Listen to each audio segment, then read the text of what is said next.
मुअज़्ज़ज़ नाज़रीन, अस्सलामु अलैकुम। कायनात की वसतों और आखिरी हदूद तक पहुँचने की जस्तजू में मसरूफ़ इंसान आज तक निज़ाम कायनात के बारे में तरह तरह के मफरूज़े और नज़रिए कायम करता और फिर वक्त के साथ साथ इन्हें तब्दील करता चला आया है।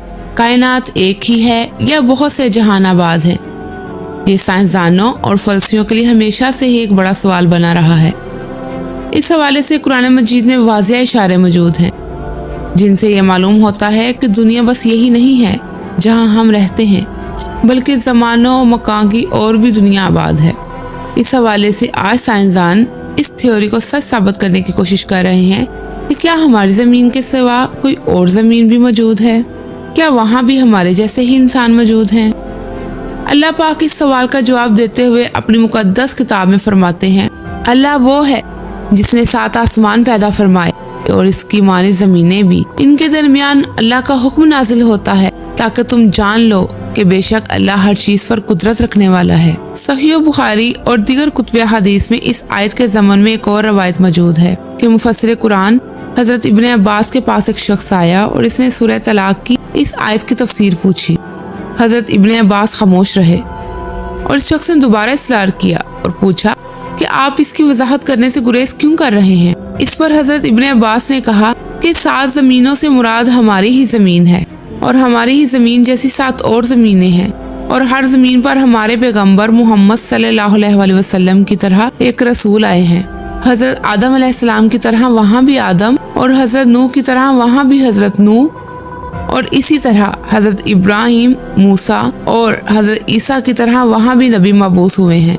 आज साइंस के मुताबिक बेशुमार सितारे, सियारे और सूरज की तरह के सितारे भी हमारी कायनात में बिखरे पड़े हैं। हमारा निज़ाम शमसी इस पूरी कायनात का एक छोटा सा टुकड़ा भी नहीं। इसकी मिसाल इस तरह लीजिए जैसे साहिल समुंदर पर बहुत से रेत के ज़रात हैं, लेकिन कायनात में सितारे, सियारे और सूरज वगैरह इससे कहीं ज़्यादा हैं। लेकिन कुरान मजीद की इस आयत की बात करें तो उलमा के दरमियान मुख्तलिफ आरा पाई जाती हैं। कुछ उलमा का ख्याल है कि इससे मुराद 7 मुख्तलिफ ज़मीन और आसमान है, जबकि कुछ की राय ये है कि 7 कायनात एक दूसरे की हम शक्ल हैं। यानी अगर अली नाम का लड़का इस ज़मीन पर मौजूद है तो वो दूसरी भी 6 ज़मीनों पर मौजूद होगा। सूफिया कराम के यहाँ भी 7 ज़मीनों, 7 आसमानों और 7 आदम व हवा का तस्वुर मिलता है। लिहाजा मशहूर सूफी बुजुर्ग शेख इब्ने अरबी के मुतालिक एक मशहूर वाक़या नकल हुआ है।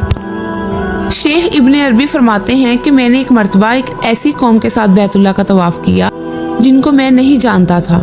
इनमें से एक ने मुझे कहा, क्या तुम मुझे जानते हो? मैंने कहा नहीं। इसने कहा, मैं तुम्हारे सबसे अवलीन आबा व अजदाद में से हूँ। मैंने पूछा, तुम्हें मरे हुए कितना अरसा गुजर चुका है? इसने कहा, 40,000 साल से कुछ ज्यादा। मैंने कहा, आदम अलैहिस्सलाम को तो अभी इतना जमाना नहीं गुजरा। उसने कहा, तुम कौन से आदम की बात कर रहे हो? क्या तुम इस आदम की बात कह रहे हो जो तुमसे करीब है या किसी और आदम के मुतालिक? लिहाजा शेख इब्ने अरबी फरमाते हैं कि मैंने जब इसकी ये बात सुनी तो मुझे वो हदीस याद आ गई कि इस कायनात में 7 ज़मीनें, 7 आसमान और हर ज़मीन पर आदम व हवा भेजे गए। अहले हिकमत ने 7 आसमानों और इनके खसूसियात को यूं बयान किया है कि ज़मीन से आसमानी दुनिया की और एक आसमान से दूसरे आसमान के मुसाफिर 500 साल के सफ़र की दूरी के बराबर है और इसी तरह हर आसमान का अपना अपना हुजम यानी वॉल्यूम है।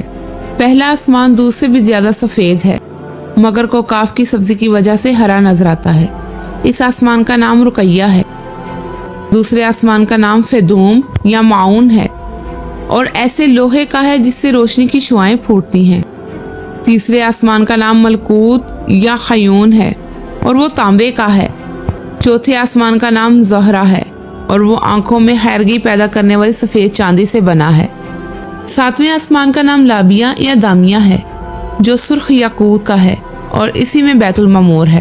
اسی طرح حضرت محمد صلی اللہ علیہ وسلم کا سفر معراج اس بات کا واضح ترین ثبوت ہے کہ حضور صلی اللہ علیہ وسلم نے براق پر حضرت جبرائیل علیہ السلام کے ساتھ سفر کرتے ہوئے تمام آسمانی راستوں کو پار کیا، جس کے اندر 7 آسمان بھی شامل ہیں۔ حضور صلی اللہ علیہ وسلم نے تمام آسمانوں پر پیغمبروں اور رسولوں سے ملاقات کی، جبکہ 7 زمینوں اور آسمانوں کی ایک تعبیر جدید نظریہ ملٹی ورس کی شکل میں بھی دی جاتی ہے۔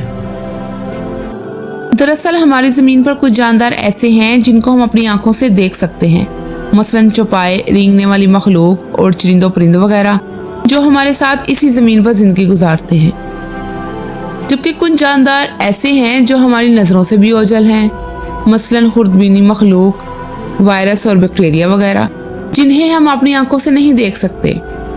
بالکل اسی طرح جنات اور فرشتے بھی موجود ہیں جنہیں ہم نہیں دیکھ سکتے، کیونکہ ان کا وجود ایک دوسری ڈائمینشن میں ہے۔ اس نظریے کو ملٹی ورس کا نام دیا جاتا ہے، یعنی اس کائنات کی طرح کی اور کائنات کا وجود میں ہونا، باوجود اس کے کہ نہ ہی ہم اس کائنات کو دیکھ سکتے ہیں اور نہ ہی کبھی اس میں داخل ہو سکتے ہیں۔ حدیث کے مطابق پہلے آسمان کے مقابلے میں دوسرا آسمان اتنا بڑا ہے جیسے کسی صحرا کے درمیان ایک انگوٹھی کا موجود ہونا۔ اسی طرح تمام 7 آسمان ایک دوسرے سے بڑے اور وسیع ہیں۔ 7 زمینوں اور آسمانوں کی وسعتوں اور سرحدوں کو انسانی دماغ نہیں سمجھ سکتا اور نہ ہی انہیں بیان کیا جا سکتا ہے، لیکن انہیں تصور کر کے ایک لفظ کا مطلب ضرور سمجھا جا سکتا ہے، اور وہ ہے اللہ اکبر، یعنی اللہ سب سے بڑا ہے۔